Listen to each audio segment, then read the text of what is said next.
Return the $40,000 your son took or stay out, Dad said, holding the door. My sister added my daughter saw him near the safe. We all agreed. I smiled, dropped the bank records and her car lease on the table. 5 minutes later her husband walked out and she. My name is Kevin Hartley. I'm 34, a pathologist in the county morgue. The person who shows up when the questions get quiet and the facts have to speak. In my family I'm the background guy. I fix things. I hold doors. I say it's fine when it isn't. If we were a photo, my sister Alyssa would be in perfect focus, smiling, and I'd be the blur behind her carrying the coats. I have a 13-year-old son, Eli. He's quiet like me. He likes chess and old computer parts. His hair never fully abates. On school mornings we split a stale muffin in the car, and he reminds me to breathe when my phone starts lighting up. Divorce gave me 50-50 custody and a permanent list of things I'm supposed to remember. Forms, sneakers, lunch cards, days. Work is clinical and specific. In the morgue, I label, measure, record. Everything has a chain of custody. I like that. You can prove where something came from, who touched it, what happened next. There are no golden children in there, just cause and effect. At home, facts slide. Alyssa shines. She's 2 years older, a marketing manager with shiny teeth, shiny SUV, shiny opinions. When we were kids, Mom framed her spelling bee ribbons and pushed my science fair medals into a drawer with batteries and old cords. That drawer still exists. Dad calls it the junk drawer.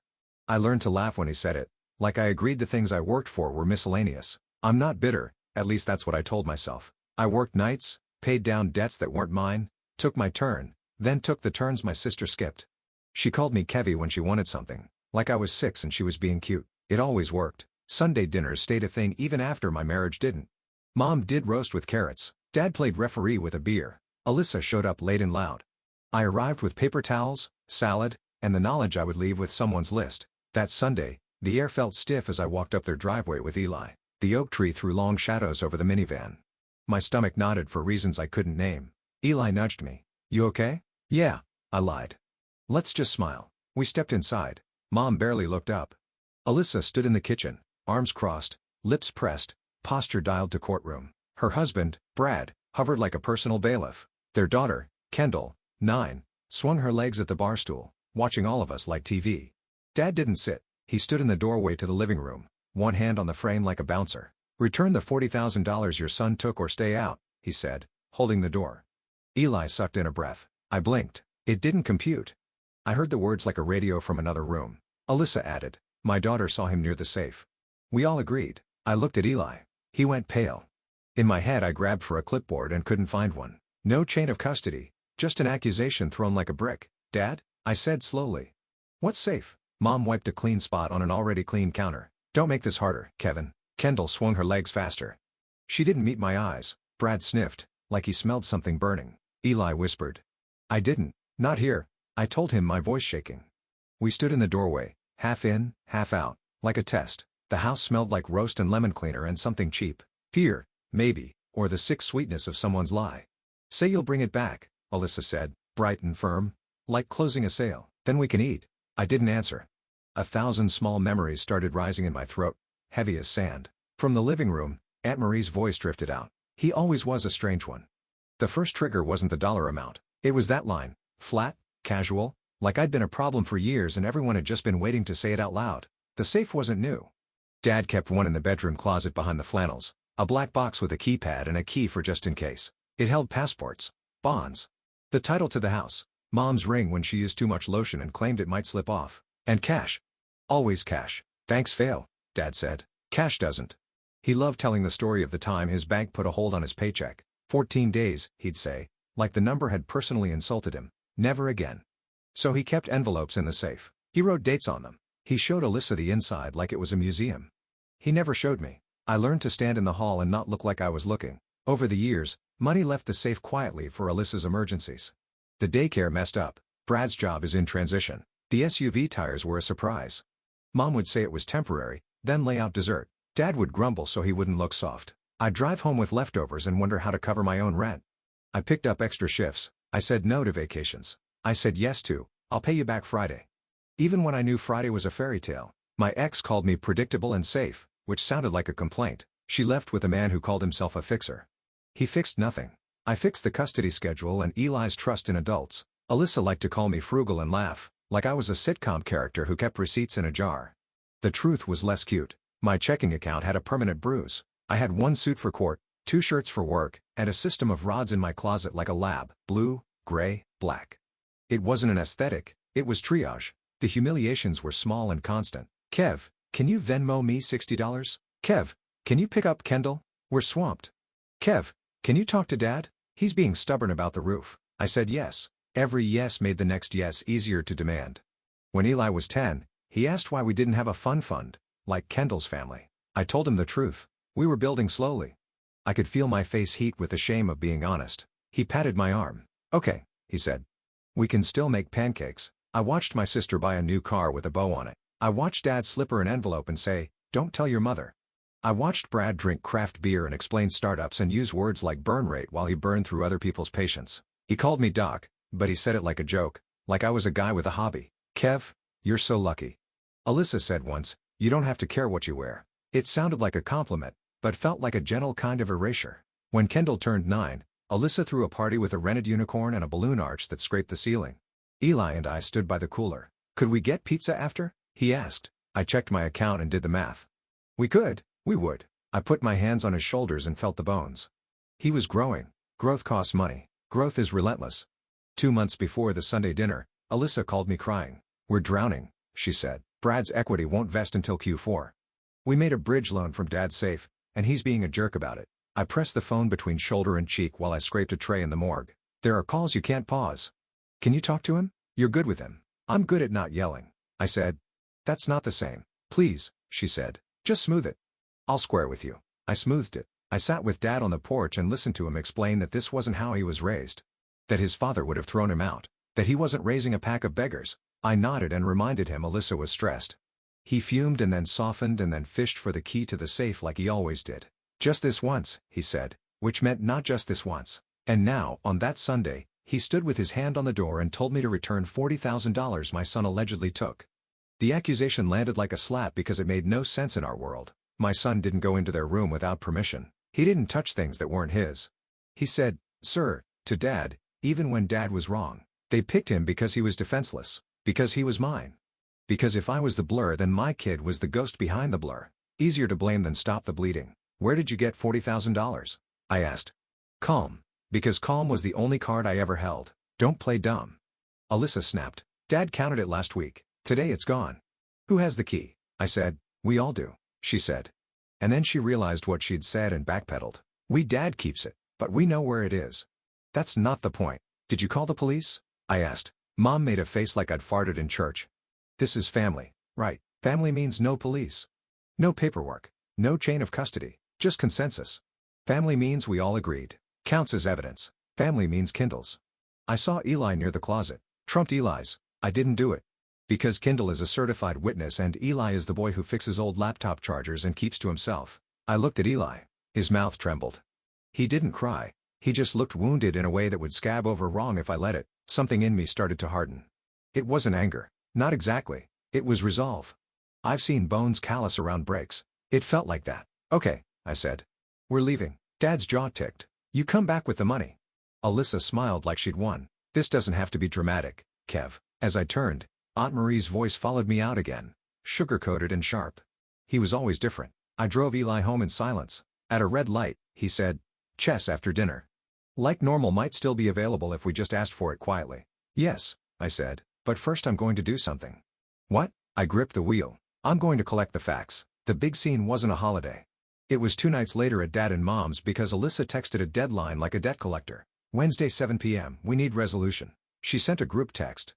Kendall added a unicorn sticker because she's 9 and the world is stickers. I asked Eli if he wanted to come. He shook his head no. "They don't see me, Dad," he said quietly. "I'll mess up the picture." It hurt because it was true. I picked up a banker's box on the way. Inside were bank statements, printed and highlighted. I had pulled them in my kitchen with a cup of cold coffee and a hand that wouldn't stop shaking. I called my own bank, Dad's credit union, the leasing company, and customer service reps who sounded bored until I said fraud. I requested proofs, timelines, transfers. I printed Alyssa's car lease because she once sent me a photo of the contract for advice and forgot that advice leaves a trail. At 7:04 p.m. I walked in. Dad stood again like a bouncer. Mom hovered. Alyssa and Brad were on the couch, distance between them like a crack in tile. Kendall worked a tablet in the corner. Aunt Marie had brought apple pie and judgment. I set the box on the coffee table. Before we do anything, I said, we're going to do this with evidence. Alyssa rolled her eyes. Oh my God, Kevin. Shoot, Dad said. He likes paperwork when it looks official. I pulled out the first folder. Here's the transaction log from the safe's bank bag. Last 3 withdrawals were July 2nd, August 19th, and September 30th. The cash counted at those times was logged by Dad and signed by. I looked at him. You signed it, Dad. I keep notes, he said defensively. I'm not a caveman. Good, I said. Because the sum total at the end of September, before the alleged theft, was $12,300, not $40. Silence. Alyssa blinked first. Dad must have miscounted. I didn't, he snapped. I laid down the second folder. Car lease for a 2024 RX 350, I said. Signed by Alyssa and Brad in June. Monthly payment, $912. Down payment, $12,000. Paid in cash. You sent me this for advice. You texted, is this a good idea? I replied, it's not my business. That was my mistake. Brad bristled. What does this have to do with your money timeline? I said. Because on July 2nd, Alyssa withdrew. I slid a copy of the note Dad made.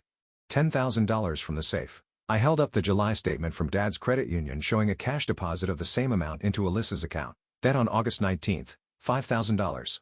Then on September 30th, $3,000. I set down 3 printed screenshots of Alyssa's Venmo to the dealership, with cringe captions like, car stuff lol.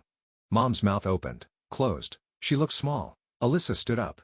This is ridiculous. Brad stood too. We're done, he said suddenly, voice clipped. He grabbed his keys. I told you not to drag me into your family's weird cash obsession. He looked at me like I'd built this.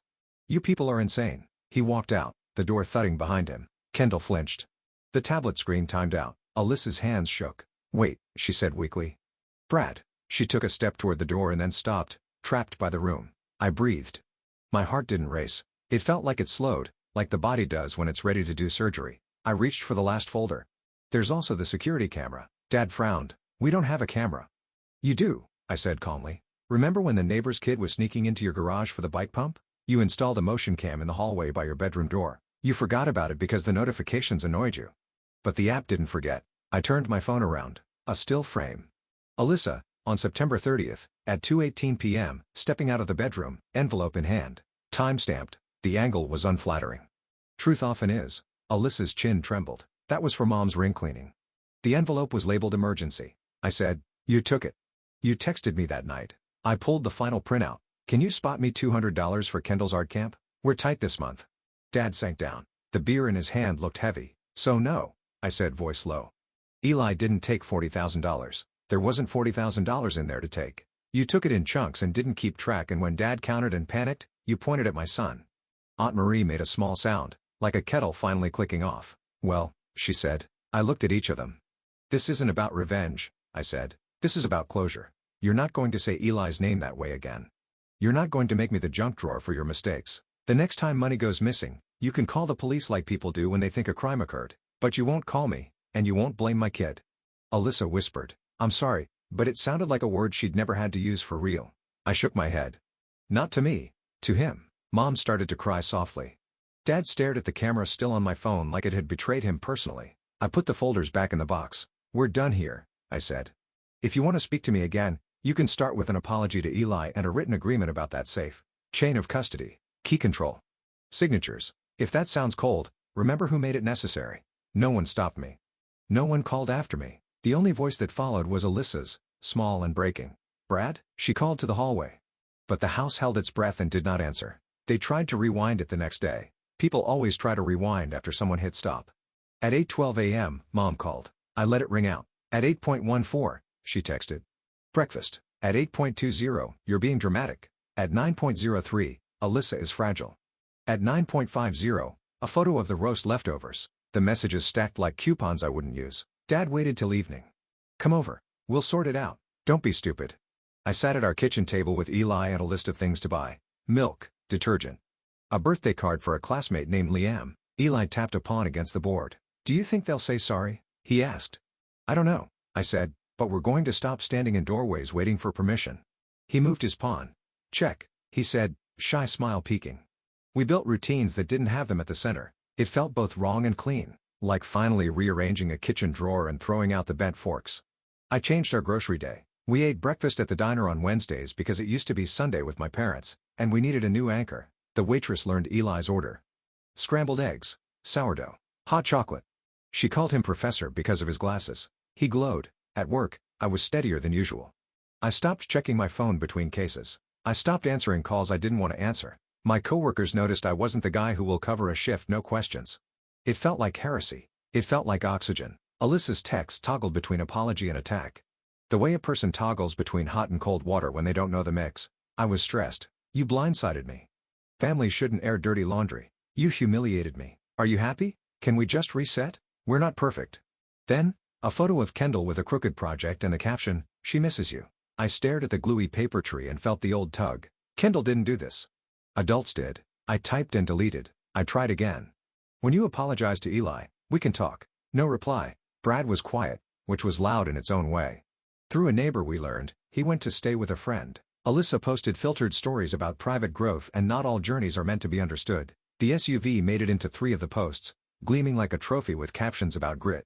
I scrolled, then set my phone face down and washed the dishes by hand because the rhythm calmed me. Dad sent one last blast. You went too far.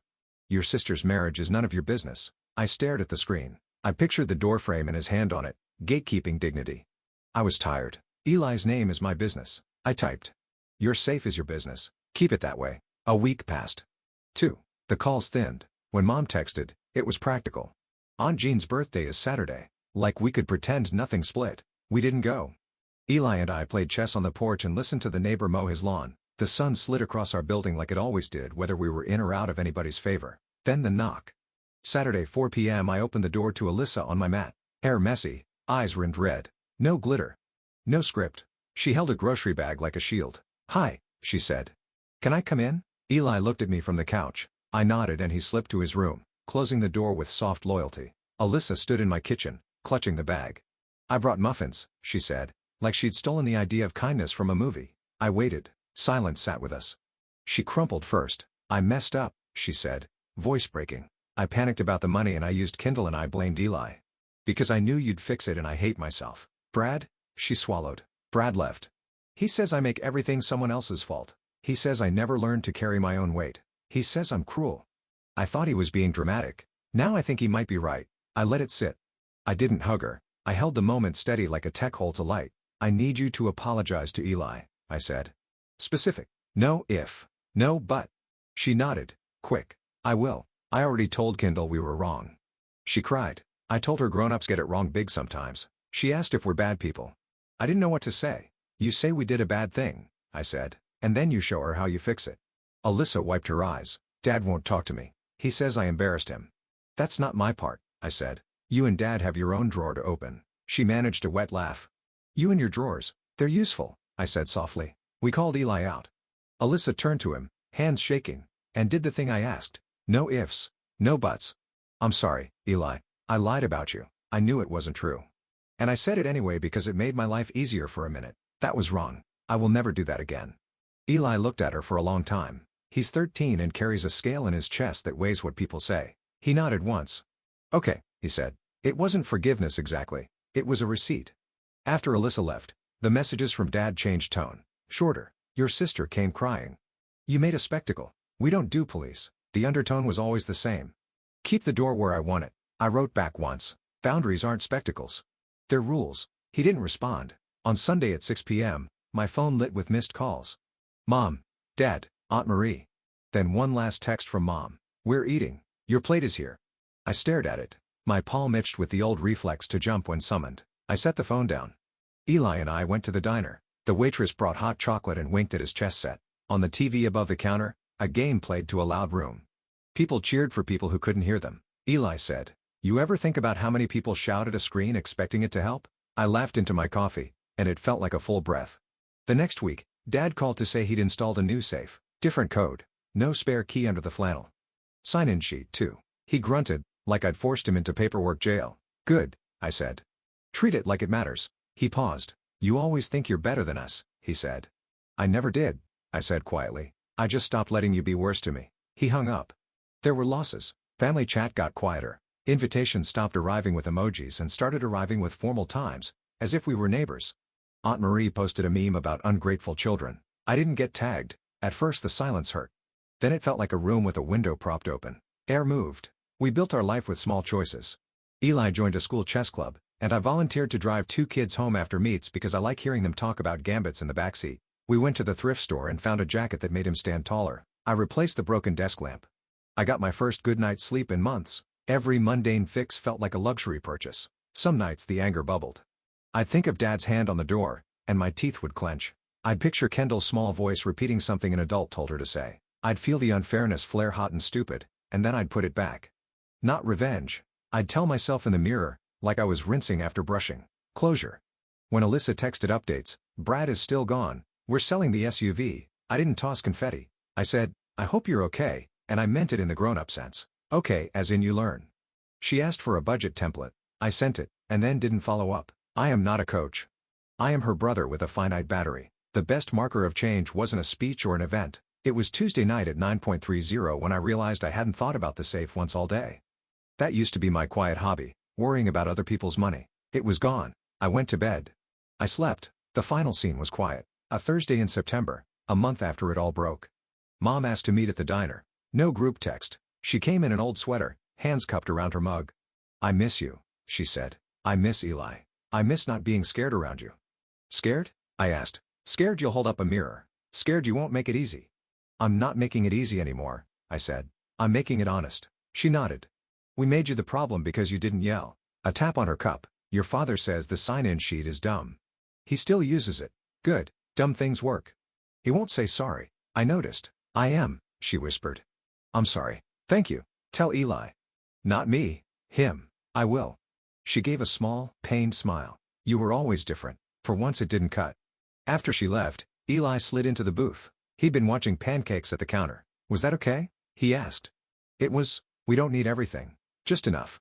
He nodded. Do we still play on Sundays? Yeah, but we'll pick our own time. I'm not riding for revenge. No victory dance. Just a line. I won't step back. No one points at my kid to make life easier. If something goes missing, use the sign-in sheet. If words are said, own them. Different kept us visible. My name is Kevin. I cut through noise for a living. Now I do it when needed at home. The moral's simple. I won't pay for lies or lower the bar for peace. This isn't revenge. It's closure. It's a door I hold open for me and my kid. If you want in, the price is simple. Tell the truth. Respect the boundary. Bring your receipts.